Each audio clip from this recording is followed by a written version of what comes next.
tomorrow all the things were gone. I'd worked for all my life, and I had to start again with just my children and my wife.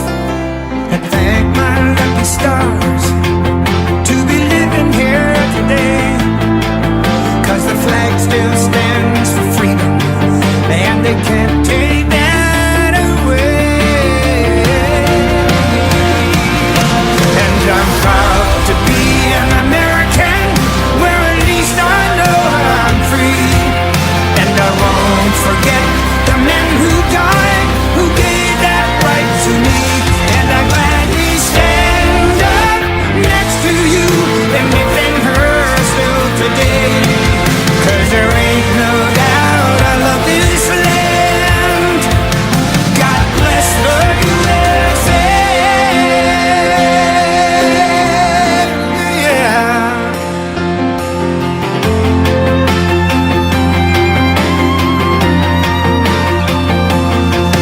From the lakes of Minnesota to the hills of Tennessee, across the plains of Texas, from sea to shining sea, from Detroit down to Houston and New York to LA, where there's pride in every American heart, and it's time we stand and say that I'm proud to be an American, where at least I know I'm free. And I won't forget the men who died, who gave that right to me.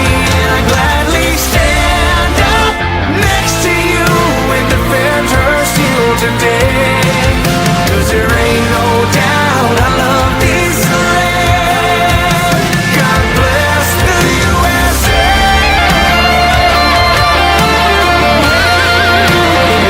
Yeah, I'm proud to be an American, where at least I know I'm free. And I won't forget the men who died, who gave that right to me. And I gladly stand up next to you and defend her still today. 'Cause there ain't no doubt I love this land. God bless the USA.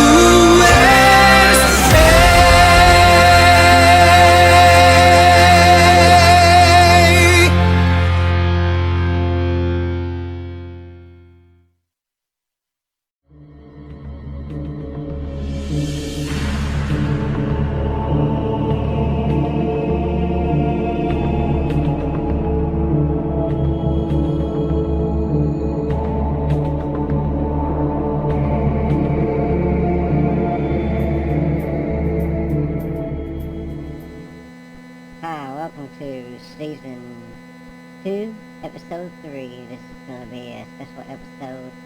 It's going to have one of the things that's important with what's going on now. And it ain't going on now. This is something that is spoken about. And these are signs of us. And here we go. How prophecies in the book of Revelation is happening in 2024. Did you know that the book of Revelation contains some of the most end times prophetic warning in the Bible? Faking miracles and prophecies, pastors are luring scores of believers into their churches to siphon their money and abuse them. Some of these warnings include warning to the churches, Revelation 2-3, the opening of the 7 seals, Revelation 6, and the rise of the Antichrist and the beast, Revelation 13. In this episode, I'm going to focus on the prophetic words of the book of Revelation, many of which are already happening.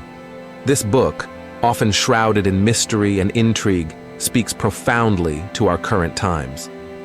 Many of the prophecies within Revelation are unfolding before our very eyes. Allow me to share with you 5 ways these ancient prophecies are manifesting in our world today. 1. The rise of global governance. The book of Revelation speaks about a future time when there will be a centralized global government, a beast rising from the sea with power over all nations. Revelation 13 verse 7 says, "And authority was given him over every tribe, tongue, and nation." We are witnessing the groundwork for such a system in our time. Consider the push for global cooperation through international organizations and treaties. Events like climate change summits, global economic forums, and international health regulations point towards an increasing unity among nations. While these efforts aim to address global challenges, they also pave the way for a future where centralized global authority could become a reality. This is not to say these efforts are inherently wrong, but they remind us of the prophetic vision of a unified world under one leader. 2. Advances in technology. Enables technologies like tap to pay and subway cards. So in case you don't want to carry your bags and bank cards to pay, you can have such chips installed under your skin. Revelation 13 verses 16 to 17 describes a time when no one can buy or sell without a specific mark. It says, "He causes all, both small and great, rich and poor, free and slave, to receive a mark on their right hand or on their foreheads, and that no one may buy or sell except one who has the mark or the name of the beast, or the number of his name." Today, we see technological advancements that could make such a system possible. The development of digital currencies, biometric identification, and implantable microchips are real and advancing rapidly. These technologies promise convenience and security, but also raise concerns about privacy and control. Imagine a future where all transactions are monitored and controlled digitally. It's not a far-fetched concept anymore. 3. The increase in natural disasters. The book of Revelation details a series of catastrophic events affecting the earth, including earthquakes, famines, and pestilences. Revelation 6 verse 12 says, "I looked when he opened the sixth seal, and behold, there was a great earthquake, and the sun became black as sackcloth of hair, and the moon became like blood." In recent years, we have seen an alarming increase in the frequency and intensity of natural disasters. Earthquakes, tsunamis, hurricanes, and wildfires are becoming more common and more devastating. Scientists warn that climate change could exacerbate these events, leading to even more significant natural upheavals. These disasters remind us of the prophetic warnings in Revelation, urging us to prepare spiritually for the times ahead. 4. The spread of deception. Revelation warns of false prophets and deception spreading across the earth. Revelation 13 verse 14 says, "And he deceives those who dwell on the earth by those signs which he was granted to do in the sight of the beast." In today's world, misinformation and deception are rampant. With the rise of social media, fake news, and conspiracy theories, it's becoming increasingly difficult to discern truth from falsehood. This atmosphere of deception is fertile ground for the fulfillment of Revelation's prophecies, where truth becomes obscured and many are led astray. As believers, we must stay grounded in the Word of God, seeking His wisdom and guidance in these confusing times. 5. The persecution of believers. Revelation 13 verse 7 also speaks of the beast making war against the saints. It says, "It was granted to him to make war with the saints and to overcome them." The persecution of believers is a sobering reality that is becoming more evident in various parts of the world. Christians are facing increasing hostility and persecution for their faith. In many countries, believers are imprisoned, tortured, and even killed for their commitment to Christ. Even in societies that value religious freedom, Christians may face ridicule, discrimination, and social pressure to conform to secular values. This growing intolerance towards Christianity echoes the prophetic warnings of Revelation, reminding us of the spiritual battle we are engaged in. In Nigeria, Christians, especially those in the northern and central regions, face severe persecution from extremist groups like Boko Haram and Fulani militants.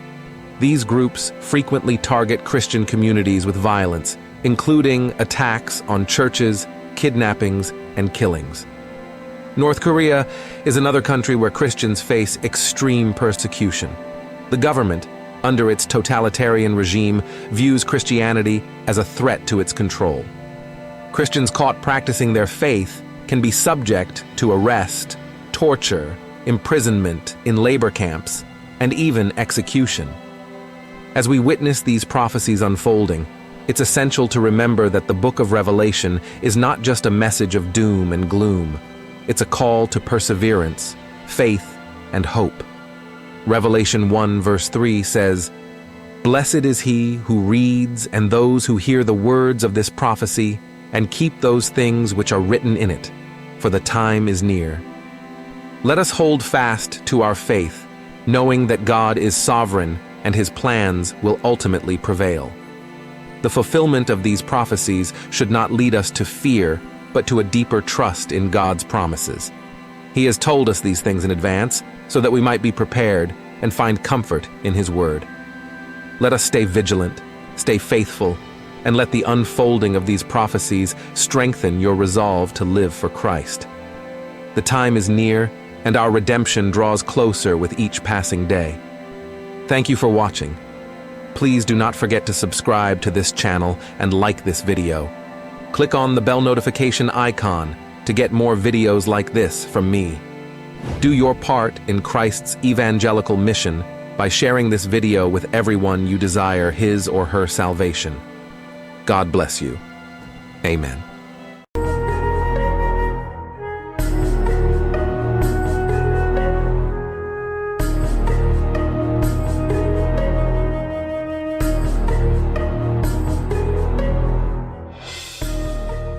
Okay, part 2 of episode 3 of season 2. Here we go.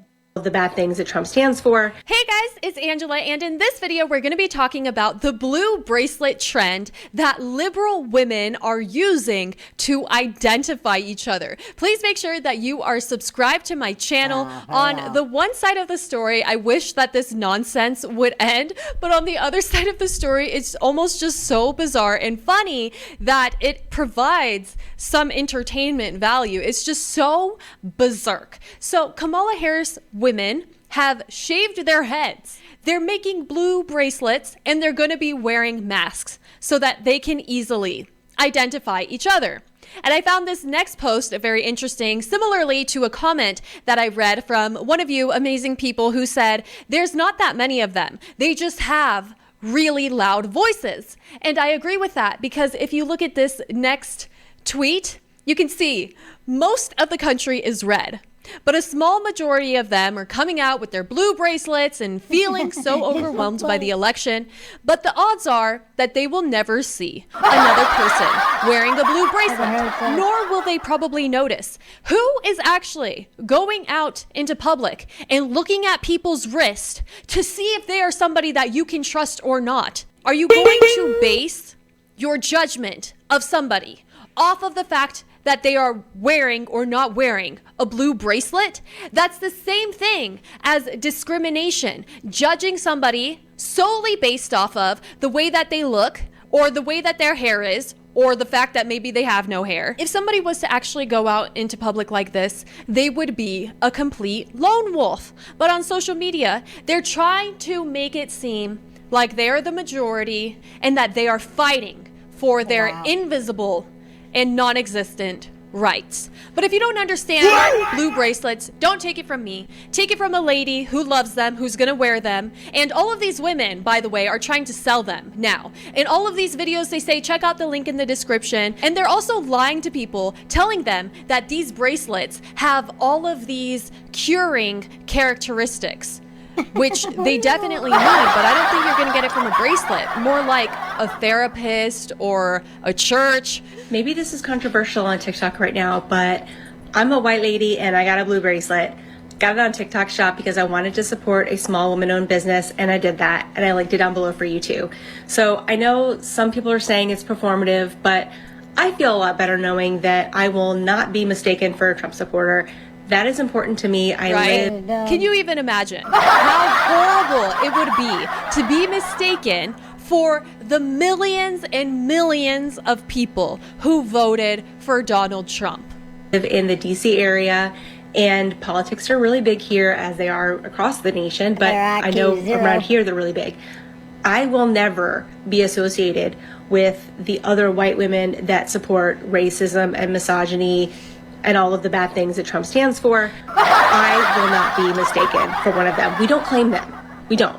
So I bought myself a blue bracelet. It's really cute. And I bought a couple for friends as well. Click down below to get yours from a small women-owned business. You're welcome. It's almost not even worth it replying to this lady because she just seems so far gone. But majority of Trump supporters, and of course there are a few bad apples everywhere you go, but majority of Trump supporters, they love people of all races. They enjoy embracing their culture and learning about them and supporting them, supporting women businesses, supporting black businesses, everything, all the above. Yet this lady has been told to be so filled with hate that she is going to wear a blue bracelet and prove exactly nothing. Just prove that she's manipulated, perhaps. But maybe I'm not getting it. Maybe I'm the crazy one here. Let's hear from Amy. Know who's up. I am experiencing this unfamiliar feeling, and I wondered if anyone else has been feeling this way. So I'm at the dog park and I feel so mistrustful. Like, I don't know who's on my side and who's on the other side. The delusion is just berserk because they have censored language so much for the last few years. So after this election, they are just shocked. She is so shocked that the rest of the real world doesn't exist the same way that they do on the TV. And she just can't even comprehend it. I mean, I know we're gonna start wearing the blue bracelets, and I think that will help. But like, does anyone else feel that? I just have this fundamental mistrust. Like, I'm just looking at everyone going, are you part of why this happens?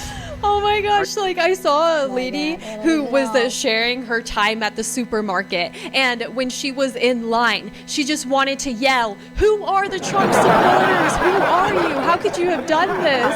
As if it was some act of violence. Why are these women going out into public and staring down everybody around them as if they have done a horrendous thing in exercising their right to vote? Are you a safe person? Like, I can only imagine how the marginalized communities are feeling right now. And I also don't want people to be looking at me thinking, oh, white woman, she definitely voted for him. Like, it's a very unsettling feeling. Is anyone else experiencing that? No, I mean, perhaps some women who have had a similar information intake that you have had feel the same way. To me, it is just sad because that is what the television wants you to feel. If you are scared, if you're worried all the time, you're probably not going to be productive. You're going to watch and consume more television, which is what they want you to do. You are scared because they want you to feel scared. People who actually care about you are not going to try to scare you constantly. They're not going to try to fear monger you. They are going to try to uplift you in saying things like, hey, by the way, there's actually nothing to worry about. Trump supporters are great people, and we love this lady Amy too. We love you. We want the best for you and your entire family. That is what they don't want this lady to know. They want, the mainstream media wants her to be afraid. Okay, so everyone's back and forth about this blue bracelet thing. Sometimes I think it's a great idea. Sometimes I think it's a whatever idea. But if you feel like you need that bracelet to show allyship, if that's something you need as a symbol, then buy it from a black woman. This black woman. I'm selling blue bracelets. This is the lapis lazuli, right?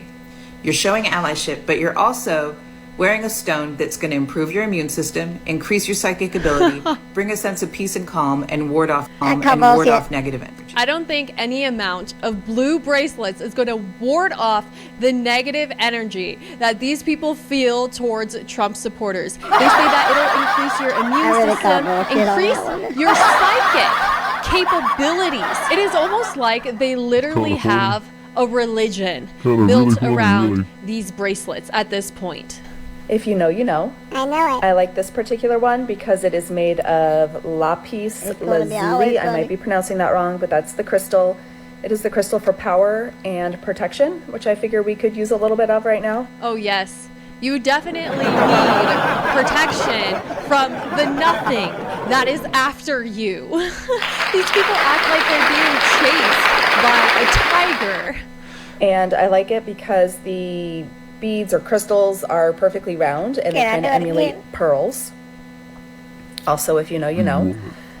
I know a lot of people are making their own, which is awesome as well. Just if you decide to do that, just be conscious of where you are purchasing your craft supplies, because not all craft stores are created equal. Some of the best comments I've seen from these videos is, hey, that's a super cute bracelet. Do you guys sell it in red?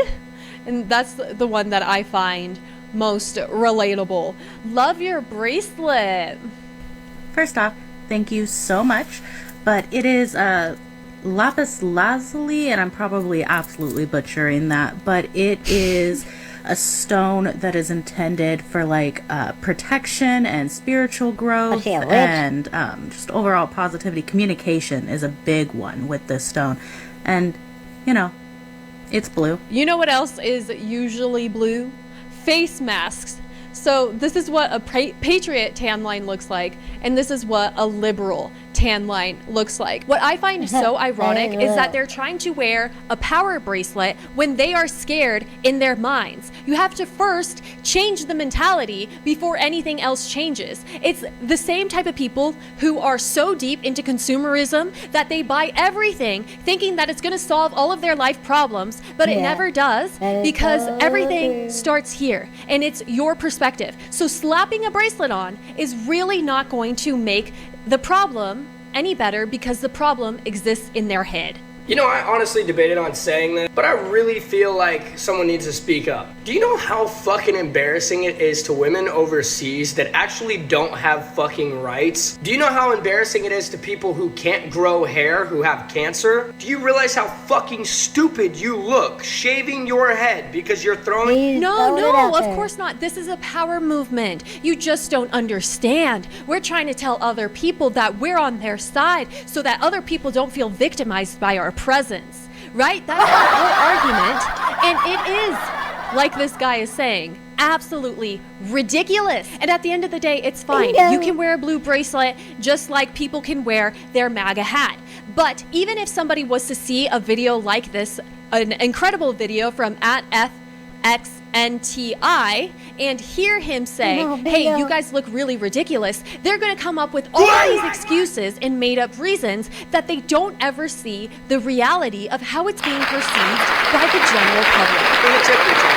Because you cannot murder a fucking child. I don't feel sorry for you in the least. I really fucking don't. It's absolutely fucking disgusting, the movement that you guys are doing, the 4B, whatever. I mean, it's great for conservatives. It's not gonna be hard to fucking spot you guys, fucking middle-aged women with bald heads wearing blue bracelets, and yet you wanna call conservatives the stupidest party? Let me give you a rundown real quick, since you don't know your rights. You can buy a car. You can buy a house. You have a job. You have the freedom of speech. You have the freedom of wearing whatever clothes you want to wear. You're not told how many babies you have to have or can have. And it all comes down to the same cry of help. Men don't fucking care about us. That's because you're fucking terrible at picking men. And let me end on this. Somewhere out there in the world, somebody just got a notification from a doctor saying that they only have 3 months to live. And you're sitting here fucking whining about one little detail. The world does not revolve around. Wow.